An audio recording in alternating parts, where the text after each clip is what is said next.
കോഴിക്കോട് ജില്ലയിൽ 9 സീറ്റുകൾ നേടുമെന്ന് മുസ്ലിം ലീഗ് 9 സീറ്റുകൾ നേടുമെന്ന് മുസ്ലിം ലീഗ് പറയുന്നു. 9 സീറ്റുകൾ ഉറപ്പായിട്ടും 9 സീറ്റുകളിൽ മുസ്ലിം ലീഗ് സംവിധാനം ജയിക്കുമെന്നാണ് പറഞ്ഞിരിക്കുന്നത്. ഏത് ഫലത്തിൽ തെരഞ്ഞെടുപ്പ് ഫലത്തിൽ കോഴിക്കോട് ജില്ല അതല്ലല്ലോ ഇപ്പൊ പറഞ്ഞ കാര്യം വനിതാ സംവരണവുമായി ബന്ധപ്പെട്ട് നിൽക്കുന്ന പ്രശ്നമാണ്. വനിതാ സംവരണവുമായി ബന്ധപ്പെട്ട് നിൽക്കുന്ന പ്രശ്നമാണ്. കോഴിക്കോട് പിന്നെ എത്ര സീറ്റും ജയിക്കുമെന്ന് ആർക്കും ഇപ്പം അവകാശപ്പെടാറ്, കാരണം എല്ലാം പെട്ടിയിലല്ലല്ലോ. അത് എണ്ണി പുറത്ത് ഫലം പറയുന്നത് വരെ ആർക്ക് എത്ര വേണമെങ്കിലും പ്രവചിക്കാം. എനിക്കും പ്രവചിക്കാം. പക്ഷെ ഞാൻ ഇതുവരെ പ്രവചിച്ചിട്ടില്ല. ഞാൻ പ്രവചിക്കാൻ ആളുമല്ല. കാരണം എന്താണെന്ന് പറഞ്ഞാൽ ഞാൻ ജനങ്ങളുടെ ഒരു ജനാധിപത്യ അവകാശത്തിൽ വിശ്വസിക്കുന്ന ഒരാളാണ്. ജനങ്ങൾ എന്താണോ വിധി വരുന്നത് ആ വിധിയാണ് അന്വേഷിക്കുന്നത്. ഇടതുപക്ഷ ജനാധിപത്യ മുന്നണി ഞാനതിനെ പറഞ്ഞതിനെയും പലരും പല രീതിയിൽ വ്യാഖ്യാനിച്ചിട്ടുണ്ട്. ഇടതുപക്ഷ ജനാധിപത്യ മുന്നണിയുടെ വിജയം ഉറപ്പാക്കി പറഞ്ഞുകൊണ്ടുള്ള എൻ്റെ നിലപാട് വ്യക്തമാക്കിക്കൊണ്ട് തന്നെയാണ് ഈ ജനവിധിയുടെ കാര്യം പറയുന്നത്. ജനവിധി ആരും അംഗീകരിക്കേണ്ടി വരുമല്ലോ. അതൊരു പ്രത്യേക അത്ഭുതത്തിൻ്റെ ഒന്നും പ്രശ്നമല്ല. ജനവിധി ആരും അംഗീകരിക്കേണ്ടി വരും. ആ ജനവിധിയുടെ അടിസ്ഥാനത്തിലാണ് ജനവിധിയെ ഇങ്ങനെ അപഹസിക്കുന്ന നിലപാട് ഒരു രാഷ്ട്രീയ പാർട്ടിയുടെ പ്രതിനിധിയും സ്വീകരിക്കാൻ ഞാൻ പ്രവചിക്കുന്നില്ല, ഞാനത് പ്രവചിക്കുകയുമില്ല. എന്താ കാരണം മറ്റൊന്നുമല്ല, തോൽവി എനിക്ക് ഉറപ്പാണ്. പ്രവചിച്ചാൽ അത് ജനവിധിയെ അവഹേളിക്കുന്ന രീതിയിലാണ്. ഇങ്ങനെ കരയല്ലടോ കൺവീനറൊക്കെ ഇങ്ങനെ കരഞ്ഞു കഴിഞ്ഞാൽ സഖാക്കൾ എന്ത് ചെയ്യും? നിങ്ങളല്ലേ ഈ പറയുന്ന കൺവീനറെ കരച്ചിൽ തുടങ്ങിക്കഴിഞ്ഞാൽ, കൺവീനറെ മൂക്കൊലിപ്പിക്കാൻ തുടങ്ങിക്കഴിഞ്ഞാൽ അടിമകൾ ഇനി എന്താ ചെയ്യുക? അടിമകൾക്ക് വല്ല വഴിയുണ്ടോ? ഒരു വഴിയില്ലാത്ത അവസ്ഥയായി പോകൂലേ? അപ്പോൾ ഇങ്ങനെ കരയല്ലേ, കള്ളക്കുട്ടികളെ പോലെ ഇങ്ങനെ കൺവീനറെ കരച്ചിൽ തുടങ്ങിക്കഴിഞ്ഞാൽ വലിയ അവതാളത്തിലായി പോകും കാര്യം എന്നുള്ളതാണ്. കൺവീനർക്ക് ഒരു കാര്യം ഉറപ്പാ. എന്താണ്? കൺവീനർക്ക് താൻ തോക്കുമെന്നുള്ള കാര്യത്തിൽ കൺവീനർക്ക് ഒരു സംശയവും ഇല്ല. പേരാമ്പ്രയിൽ തോൽവി കൺവീനറുടെ ഭാഗത്താണ് എന്നുള്ള കാര്യത്തിൽ കൺവീനർക്ക് ഒരു സംശയവും. അതാണ് കൺവീനർ കരഞ്ഞ് മൂക്കൊലിപ്പിച്ച് ഹൈ ഹൈ ഹൈ ഹൈ ഹൈ ഇത്രയും വലിയൊരു നാണക്കേട് അല്ലേ? പ്രവചിക്കുന്നത് അത്ര മോശമാണെങ്കിൽ കൺവീനർ പങ്കെടുത്ത സംസ്ഥാന സെക്രട്ടേറിയറ്റ് കഴിഞ്ഞിട്ട് ഗോവിന്ദൻ വന്നിട്ട് പ്രവചനം നടത്തിയത് അല്ലേ? ഗോവിന്ദൻ പറഞ്ഞിട്ട് എന്താ പറഞ്ഞേ? 88-90 സീറ്റൊക്കെ കിട്ടിയിട്ട് ഞങ്ങൾ അധികാരത്തിൽ വീണ്ടും വരും. ഇതല്ലേ ഗോവിന്ദൻ പറഞ്ഞത്? അപ്പോ കൺവീനറെ ഗോവിന്ദനും ആ പ്രവചനല്ലേ നടത്തിയത്? നിങ്ങൾ കൂടി പങ്കെടുത്ത സംസ്ഥാന സെക്രട്ടേറിയറ്റ് കഴിഞ്ഞിട്ട് ഗോവിന്ദനും ആ പ്രവചനമല്ലേ നടത്തിയിരിക്കുന്നത്? അപ്പൊ അത് ബാക്കിയുള്ളവർ നടത്തുമ്പോൾ മാത്രം അവഹേളനവും എന്ന് പറഞ്ഞാല്, ഞങ്ങളൊക്കെ ഇടുമ്പോൾ നിക്കറ്, നിങ്ങളുടെ രാജാവ് ഇടുമ്പോൾ ബർമുട, അത് ശരിയാവൂലോ കൺവീനറെ. സാരല്ല നീ തെരഞ്ഞെടുപ്പല്ലേ, ഒരാൾക്കല്ലേ ജയിക്കാൻ പറ്റൂ. രണ്ട് സ്ഥാനാർത്ഥിക്കും ഒരേ മണ്ഡലത്തിൽ മത്സരിച്ച രണ്ടാൾക്കും ഒരുപോലെ ജയിക്കാൻ പറ്റൂലോ. സാരല്ല കേട്ടോ, കരയണ്ട. ഇനി വല്ലാണ്ട് മൂക്കൊലിക്കുന്നുണ്ടെങ്കിൽ വിജയൻ അവിടെ പിണറായിലെ വീട്ടിലുണ്ടാവും. അവിടെ ചെന്നിട്ടൊന്ന് മൂക്ക് പിടിച്ചു തരാൻ പറഞ്ഞാൽ മതി, രാജാവ് പിടിച്ചു തന്നോളൂ കേട്ടോ. അതിന് വിഷമിക്കൊന്നും വേണ്ട. വിഷമൊക്കെ ഉണ്ടാവും ഉള്ളില്. സാരല്ല, കരച്ചിൽ വീട്ടിനകത്ത് മതി. പുറത്തിറങ്ങിയിട്ട് പൊതുമധ്യത്തിൽ കരഞ്ഞിട്ട് അയ്യയ്യയ്യയ്യേ ഇങ്ങനെ നാണം കെടുന്നത് എന്തിനാടോ? ഇത് തെരഞ്ഞെടുപ്പല്ലേ. സ്വാഭാവികമായിട്ടും ഈ പറയുന്ന നാമനിർദ്ദേശ പത്രിക കൊടുക്കുമ്പോൾ ഒരു മണ്ഡലത്തിൽ തന്നെ ഒന്നിലധികം സ്ഥാനാർത്ഥികൾ കൊടുക്കുമ്പോൾ എല്ലാവർക്കും അറിയാലോ ഒരാളാ ജയിക്കുള്ളൂ, ബാക്കിയുള്ളവർ തോക്കും.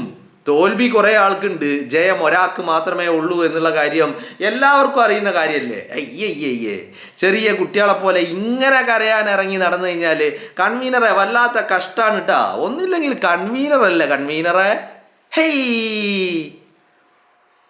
കൊത്തളങ്ങളെ, പേരാമ്പ്രയിലെ കോട്ടകള്, തകർക്കാൻ കഴിയാത്ത കോട്ടകളെന്ന് അഹങ്കരിച്ച ആ കോട്ടകളെ ജനം അങ്ങോട്ട് തകർത്ത് കയ്യിൽ കൊടുത്തിട്ടുണ്ട്. നിങ്ങൾ കാര്യം ആലോചിച്ച് നോക്കിയേ, LDFന്റെ കൺവീനറാണ് പേരാമ്പ്രയിലെ സ്ഥാനാർത്ഥി. എന്നാ കൺവീനർ തെരഞ്ഞെടുപ്പ് പ്രചരണത്തിന് പോയ ഏത് മണ്ഡലമുള്ള കൺവീനർ പേരാമ്പ്രയിൽ തന്നെയായിരുന്നു. വല്ലാത്തൊരു ഗതികേടാന്നേ. ഫാത്തിമ ദഹലിയ എന്ന് പറയുന്ന ഒരു സ്ഥാനാർത്ഥി വന്നിട്ട് പേരാമ്പ്രയിലെ ബസ് സ്റ്റാൻഡിൽ കുറ്റിയടിച്ചിട്ട് അവിടെ കണ്ട് കെട്ടി കൺവീനർ ആ പൊരി വെയിലും കൊണ്ടിട്ട്, മഞ്ഞും കൊണ്ട് വെയിലും കൊണ്ട് അവിടെ അങ്ങോട്ട് നിന്ന നിപ്പ് വല്ലാത്ത ഇടങ്ങാറാ. മനസ്സിലായില്ലേ എടങ്ങാറായത്? കൺവീനറായിട്ട് എന്താ കാര്യം? പേരാമ്പ്ര വിട്ടിട്ട് അങ്ങോട്ടോ ഇങ്ങോട്ടോ ഒന്ന് മാറാൻ, എന്തിനാ കുറ്റ്യാടി വരെ പോവാന് സാധിച്ചിട്ടില്ല. കൊയിലാണ്ടി പോകാൻ സാധിച്ചോ? അതും പറ്റിയില്ല. അങ്ങോട്ടും തിരിയാൻ പറ്റിയില്ല, ഇങ്ങോട്ടും തിരിയാൻ പറ്റിയില്ല. ഒരു ചെറിയ ഒരു മുഴം കയറലാണ് ഫാത്തിമ ദഹലിയ കൺവീനറെ പേരാമ്പ്രയിലെ സ്റ്റാൻഡിലെ ആ നമ്മളെ ഹൈമാസ് ലൈറ്റ് ഉണ്ടല്ലോ, ആ ലൈറ്റിൻ്റെ തൂണിൽ അങ്ങോട്ട് കെട്ടിയിട്ടത്. ഒരൊറ്റ നിപ്പായിരുന്നു കൺവീനർ. 9-ാം തീയതി പോളിംഗ് കഴിഞ്ഞ് 6 മണിയും കഴിഞ്ഞിട്ടാണ് അയച്ചു വിട്ടത്. മനസ്സിലായില്ലേ? അപ്പൊ കൺവീനർ സ്വാഭാവികമായിട്ടും ആ പൊരി വെയിലത്ത് നിന്നതിൻ്റെ ഇടങ്ങാറൊക്കെ ആയതല്ലേ, കരച്ചിൽ വരൂടോ സ്വാഭാവികമായിട്ടും. പക്ഷെ ഞാൻ കൺവീനറോട് പറയുന്നത്, കൺവീനർ ഒന്നില്ലെങ്കിൽ ഇത്രയൊക്കെ പ്രായമായില്ലേ, കുറേ കാലമായില്ലേ ഈ രംഗത്ത് നിൽക്കുന്നത്. അപ്പോൾ അങ്ങനെയുള്ള ഒരു വ്യക്തി പൊതുമധ്യത്തിൽ വന്നിട്ട് ഇങ്ങനെ കരയാന്നൊക്കെ പറഞ്ഞു കഴിഞ്ഞാൽ വലിയ ഇടങ്ങാറാന്നേ. സാരല്ല കേട്ടോ. ഇപ്രാവശ്യം നമ്മൾ പേരാമ്പ്രക്കാര് കൺവീനർ വീട്ടിലിരി, ഫാത്തിമ ദഹലിയ നിയമസഭയിൽ പോട്ടെ എന്നുള്ളതാണ് തീരുമാനം. അപ്പം അതിനിങ്ങനെ കരഞ്ഞത് കൊണ്ടൊന്നും കാര്യമില്ല. പെട്ടിയിലായ വോട്ടല്ലേ. ഇതിപ്പോൾ 9-ാം തീയതിക്ക് മുമ്പാണ് ഈ കരച്ചിലെങ്കിൽ കരച്ചിൽ കണ്ടിട്ടെങ്കിലും 4 ആൾ മാറ്റി കുത്തിയേനെ. ഇതിപ്പോൾ തെരഞ്ഞെടുപ്പും കഴിഞ്ഞ് വോട്ട് പെട്ടിയിലുമായി, ഇനി കരഞ്ഞുകൊണ്ടിരുന്നിട്ട് വല്ല കാര്യമുണ്ടോ കൺവീനറെ? ശേ, പ്രായം ഇത്ര ആയില്ലേ, മൂക്കൊലിപ്പിച്ച് കരഞ്ഞ പ്രായമൊക്കെ പണ്ടപ്പോൾ കഴിഞ്ഞില്ല, 10, 40, 60 വർഷം മുമ്പ് കഴിഞ്ഞില്ല കൺവീനറെ. ഇനിയും ആ മൂക്കൊലിപ്പിച്ച ഇതാണ് സഖാക്കളുടെ അവസ്ഥ. എന്താ ചെയ്യുക? പല കാരണങ്ങളുണ്ട്. പേരാമ്പ്രയിലെ തോൽവിക്ക് കൺവീനറുടെ പേരാമ്പ്രയിലെ തോൽവിക്ക് ഒരുപാട് കാരണങ്ങളുണ്ട്. അതിൽ ഒരു കാരണം ഫാത്തിമ ദഹലിയാണെങ്കിൽ മറ്റൊരു കാരണം ഷാഫി പറമ്പില, മറ്റൊരു കാരണം ഷാഫിയുടെ ചോരയാ, പേരാമ്പ്രയുടെ മണ്ണിൽ വീണ ഷാഫിയുടെ ചോര. അപ്പോൾ ഇതൊക്കെ പല കാരണങ്ങൾ കൂടിയിട്ട്, പല തുള്ളി പെരുവെള്ളം എന്ന് പറഞ്ഞ പോലെ പല കാരണങ്ങൾ കൂടിയിട്ട് TP രാമകൃഷ്ണൻ്റെ അടിവേര് മാന്തി എന്നുള്ളതാണ്. മനസ്സിലായില്ലേ? അപ്പോൾ ഈ അടിവേര് മാന്തും എന്നുറപ്പായി എപ്പോഴാണ് അനൗൺസ്മെൻ്റ് ഒക്കെ വന്നത്. പല വിധത്തിലുള്ള അനൗൺസ്മെൻറ്റ് നമ്മൾ പേരാമ്പ്രയിൽ കേട്ടു അല്ലേ. നമ്മൾ ഇതേ പേരാമ്പ്രയിൽ തന്നെയായിരുന്നു 2024 തെരഞ്ഞെടുപ്പിൽ നമ്മൾ സ്ക്രീൻഷോട്ട് കണ്ടത് അല്ലേ. ആ സ്ക്രീൻഷോട്ട് മാറി 2026 ആയപ്പോൾ അത് അനൗൺസ്മെൻ്റായി മാറി അല്ലേ. അനൗൺസ്മെൻറ്റ് കൊണ്ടും ഫലം കണ്ടില്ല എന്ന് കണ്ടപ്പോൾ വീടുകൾ കയറിയിട്ട് വലിയ പ്രചരണങ്ങളായിരുന്നു. വർഗീയത എങ്ങനെ കത്തിക്കുകയായിരുന്നു പേരാമ്പ്രയിൽ. വർഗീയത എങ്ങനെ കത്തിക്കുകയായിരുന്നു. മനസ്സിലായില്ലേ? ഇതൊന്നും വില പോകില്ല, ഇതൊന്നും ഫലവത്തായില്ല, ഇതുകൊണ്ടൊന്നും വോട്ട് തനിക്ക് അനുകൂലമായിട്ട് പെട്ടിയിലായില്ല. വോട്ട് പെട്ടിയിലായിട്ടുണ്ട്, പക്ഷെ അത് ആർക്ക് അനുകൂലമാ? അത് ഫാത്തിമ ദഹലിക്ക.